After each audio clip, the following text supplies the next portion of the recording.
There's a simple process to build meaningful, deep relationships with your best clients. And it starts with acknowledging those moments in their lives that are seminal, planned and unplanned. We call them moments of truth.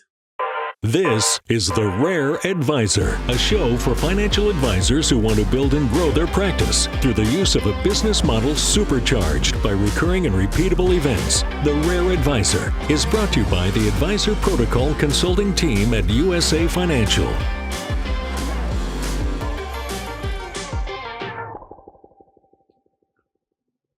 Welcome back to The Rare Advisor. I'm Aaron Grady, and with us today is Alan Orline. Thanks for joining us again today, Alan. Thanks for having me, Aaron. Always good to be here. So I've asked Alan to join us again today to talk a little bit about a topic that is near and dear to my heart.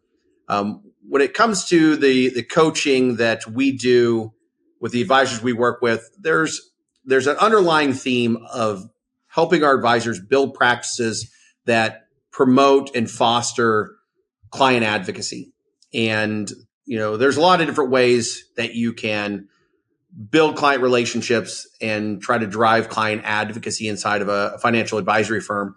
But the one that I really want to focus on today is the topic of moments of truth. Now, moments of truth is a topic that was coined to kind of encapsulate a series of events that happen in a client's life. And so, and this is a unique opportunity, and some advisors do a pretty good job of addressing this. But quite frankly, what we find more often than not, this is an underserved opportunity that often is neglected, and it's a human, as our friend and mentor Steve Phillips would say, it's a human nature thing. These are things that in your normal life you would do, and so why you wouldn't do this as a financial advisor, especially for some of your best clients, is kind of interesting. So let's talk about that. So what are moments of truth? Sure. So moments of truth can simply be defined as the seminal moments in a client's life, either positive or negative, planned or unplanned. It's a time for you, the advisor, and your team to show your very best clients that you're paying attention to the things that matter most to them. And it's also a great opportunity for you and the team to provide that superior level of client service. It's having your first grandchild on the other side of the spectrum. It could be something negative, like receiving that diagnosis of a terminal illness or even losing your spouse. These are all, very important times in your clients' lives, and they're definitely worth acknowledging and showing again that you care. That's great, and I love how you shared the idea of these are planned things that we can anticipate, and things that are unplanned, things that come out of the blue. Now, we're going to talk a little bit as we get a little bit farther, Alan. We're going to talk about some best practices, but I think there's a great opportunity here to kind of share an idea. How do you address the unplanned, right? How do you deal with something that you can't anticipate happening? And I think what you're sharing is, through what we're going to talk about, is if you have a process to address the unexpected, you don't get caught off guard, and you can be less reactive and more proactive in the approach. Is that a fair statement? Absolutely. Yep. Again, as no surprise, a common theme throughout everything we ever talk about is centered around having that process and not having to reinvent the wheel every single time something comes up. So, yep, you hit the nail on the head, Aaron. And I love the term moments of truth. Some people are like, well, moments of truth, what does that mean? And the term seminal, these are those moments in a client's life. We use another term in some of the coaching we talk about. We talk about critical financial and life events. But I think the term moments of truth is kind of a softer tone of, the critical financial life events are more of the, hey, we need to change your plan because life events have caused changes, or the market's changed, or this kind of stuff. So we need to make mechanical changes to what we've built. The moments of truth are more focused on the relationship. And let's talk a little bit, Alan, then. So let's kind of shift focus. So we know what the what is. So these are events in a client's life where an advisor and their team can spotlight and more importantly, can acknowledge the events as they happen as an opportunity to build on that relationship and deepen that relationship with their clients. Now, who typically would you do this for? Is this something you do for all clients, Alan? Usually, you'd limit this to your top clients. We're talking the AAA clients and your AA clients. We always preach you don't want to be all things to all people. You want to be able to protect your time and really throw in these additional above and beyond services for the types of folks that you want to duplicate. So it's something to always keep in the back of your mind as far as when you're spending the majority of your time on the specific sector of your client base that you want to duplicate. It's just always good food for thought and always a good reminder to have in the back of your head. And I think that's a good thought there. The idea of who are we wanting to replicate? Who are we wanting to turn into advocates? And so you focus there. Now, one thing I will share too is, and we'll address this more when we talk a little bit about some best practices. This is a conversation I always have with advisors. Look, hey, at the end of the day, you're not a heartless ghoul. You're still a human being. Right. And if one of your clients who's not one of your top tier clients loses a loved one or their spouse, or there's a serious illness, it doesn't mean you're not going to acknowledge those things when they happen to, those clients. The response just may be different. And so, right. And again, we'll talk a little bit more of that when we talk about some best practices. But the idea here is this is a way that if we're going to drive client advocacy with our best clients, we start there. That's where when we talk a lot about the things we do and building a practice around client advocacy, it's identifying your ideal client and then start building all your processes focused in that group. And then you can expand from there if there's capacity, for the team. Because the beauty is when it comes to things like moments of truth, this could be something that's done with a solopreneur, individual advisor, yes, no staff, or an advisor that has a complete team. Is that a fair statement, would you say, Alan?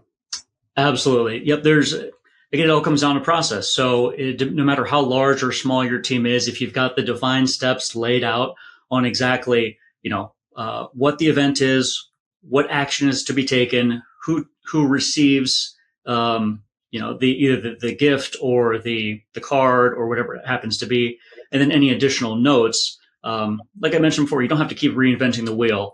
And some of these events might happen, every few years or so. So instead of having to recall that memory of what exactly did I do, where did I buy it, you can just simply go to a spreadsheet or a workflow you've created. And like I always say, just follow the bouncing ball and take the same action that you did before, again, saving you a tremendous amount of time.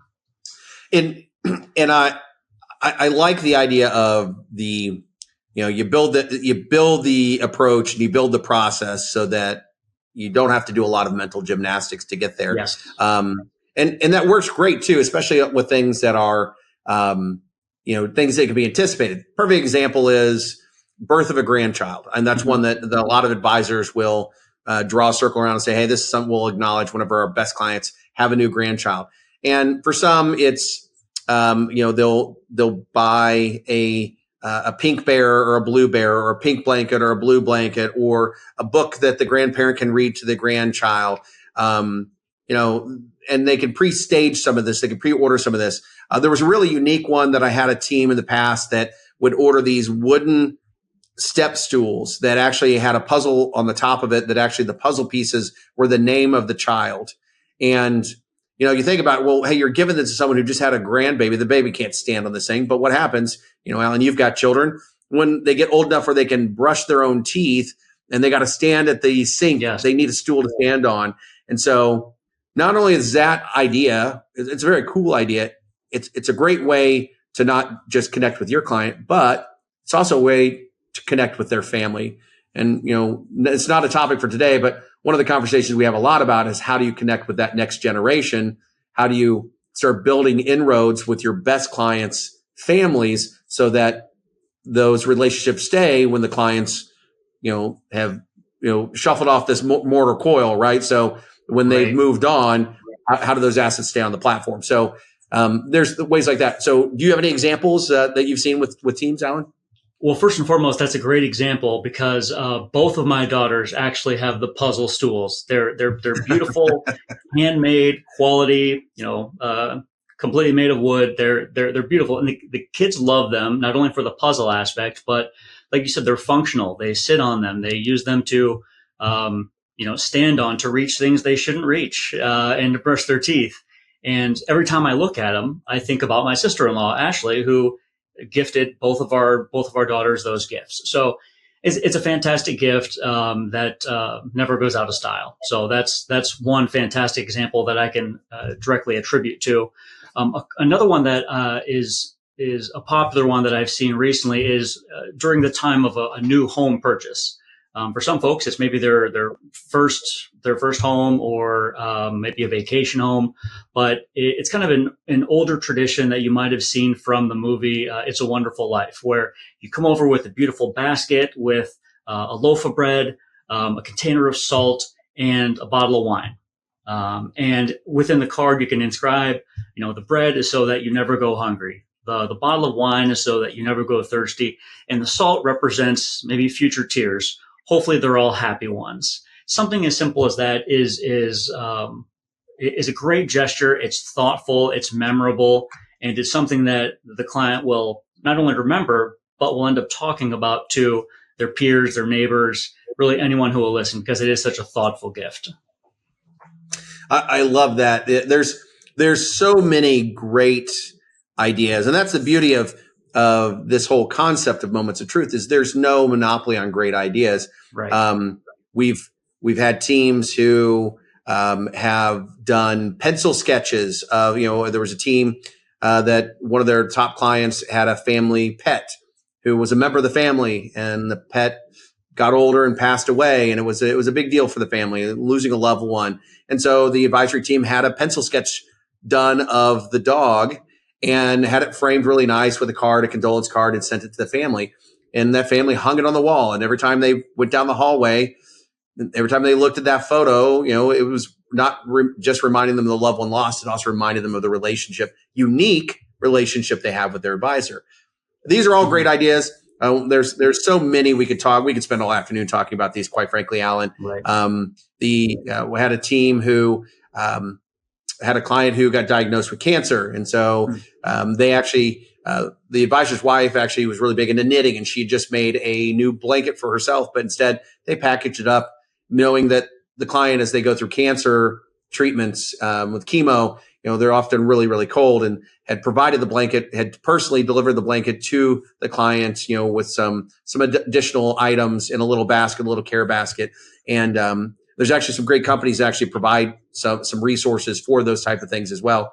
And the family was sharing back pictures of the loved one going through chemo, wearing the blanket, and acknowledging how much it was so appreciative. And again, this is just human nature. It's basic human decency.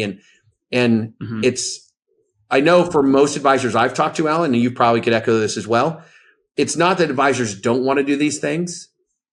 Oftentimes it usually comes down to one of two camps. It's either I don't feel I have the time, or I'm not creative and I can't think of, I don't know what to do. And so then I get hung up on the execution of it. And the next, we're so far past, I don't want to send anything. I don't want to do anything. So, maybe I'll just pick up the phone and call them, which, hey, look, by the way, phone call, card, it's better than nothing. Right. So absolutely. So let's talk about that. Let's talk about a couple of best practices as we kind of wrap up our conversation today. So we understand what this is. It's a way to engage with your best clients to really drive client relationships outside of what's expected as a financial advisor. It's building those personalized relationships by acknowledging these, And again, we really kind of harped on some of the negative. There's lots of great things, like retirement and Yes. a kid going off to college, or there's all kinds of great things. And we can provide lists of detailed, examples that you could choose from. But let's talk about we talked about the why, the making the connection with your clients. But so let's talk about the how, the blocking and tackling. So what are some best practices that advisors and their team should look at when they say, hey, I'm going to commit to, this is something we're going to do going forward. We're going to make it a point of leveraging moments of truth to drive client engagement. What are some best practices you would Sure. share? And absolutely. And I kind of alluded to this before, but it starts with putting pen to paper, and getting those thoughts out. So just simply think back at maybe the last 5 to 10 moments of truth that some of your best clients encountered, and just start writing those down in an Excel sheet. If you had some unique ideas that you executed, maybe include those as well. But it really just comes down to listing out the moments of truth. Again, who gets it? If it's directed towards the spouse, the client, or both. If it's directed to the child of the client, to say, for example, if they're going off to college for the first time. Again, what action is going to be taken?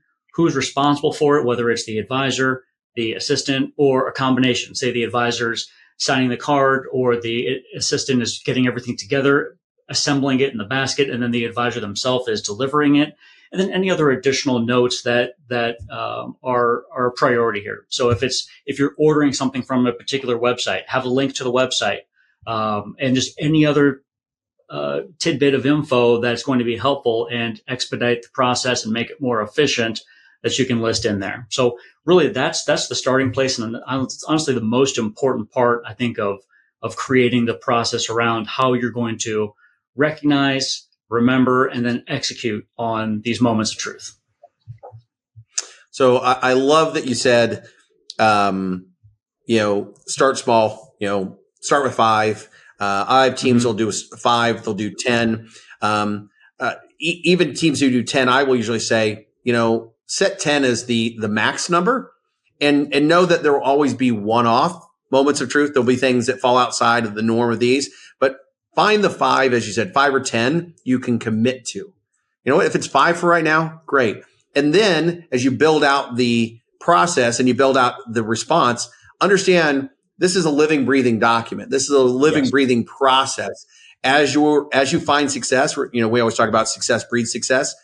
As you start seeing the impact that it has to your client relationships, as you start seeing the types of the outcomes that you're seeking, you can evolve this process. You can add steps. I have teams that, Alan, we've talked about this in the past, where they've got very nuanced. They started off, they said, hey, look, we're going to do 5. We're going to do it just for our top 2 tiers of clients. And then as they got better and better at this, they started saying, we still want to acknowledge if it's this type of event, maybe it's serious illness or death, maybe we're going to acknowledge all clients, but we're going to get a little more specific as far as what is the response based off of who it is. So maybe our top tier clients, it's a different response than, some of our lower tier clients. And so this process can be customized. It can be tailored. And again, there is no monopoly on great ideas. There's so many really, really cool things that you can do to engage. But I love what you said, though. It's about the process. And by standardizing that, it takes away the need to do those mental gymnastics of, well, what do I do? If I've got it written down, I've got a process so that when this happens, if you have a team, your team can get the ball rolling and start executing the process without having to wait for the advisor to even come into play. And so I love how it makes the team be less reactive and more proactive. And then lastly, probably what I would share too is, you mentioned this as kind of your last thought there was as part of your process, if you have a CRM, if you have, if you have technology, any kind of automation that you can do to help streamline and automate this process, whether it's workflows, activity templates, tasks, documenting it and putting it in your procedures manual, I would say any of those things we would highly recommend as part of the process. So with that, Alan, to you, any final thoughts, any kind of wrap up comments around moments of truth?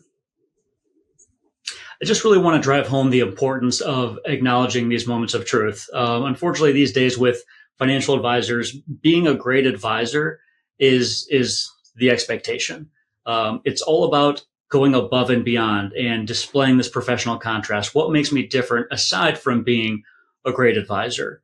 So really take advantage of the opportunity to show that you care, to acknowledge it, to incorporate that human nature component, and again, strengthen the relationship side of the time with the client. I love it. So thank you for the time today. Always a pleasure to spend some time with you, Alan. If you like what you heard today on Rare Advisor, like and subscribe. We're hoping you have the best possible day. And if you want more information on Moments of Truth, reach out to us here at USA Financial, and we will be more than happy to share some ideas, share some insights, and help you make an impact on those client relationships. This information is for licensed financial professionals only and is not intended for use in soliciting sales from the public. The views expressed represent the opinions of the presenter or their featured guest, not necessarily those of USA Financial or its affiliated subsidiaries. Industry references are generic and not intended to represent actions or beliefs of any individual or entity. Content is only presented to illustrate general principles, beliefs, or ideas and should not be construed as legal or regulatory advice. Trademark and copyright protected. USA Financial and Affiliates.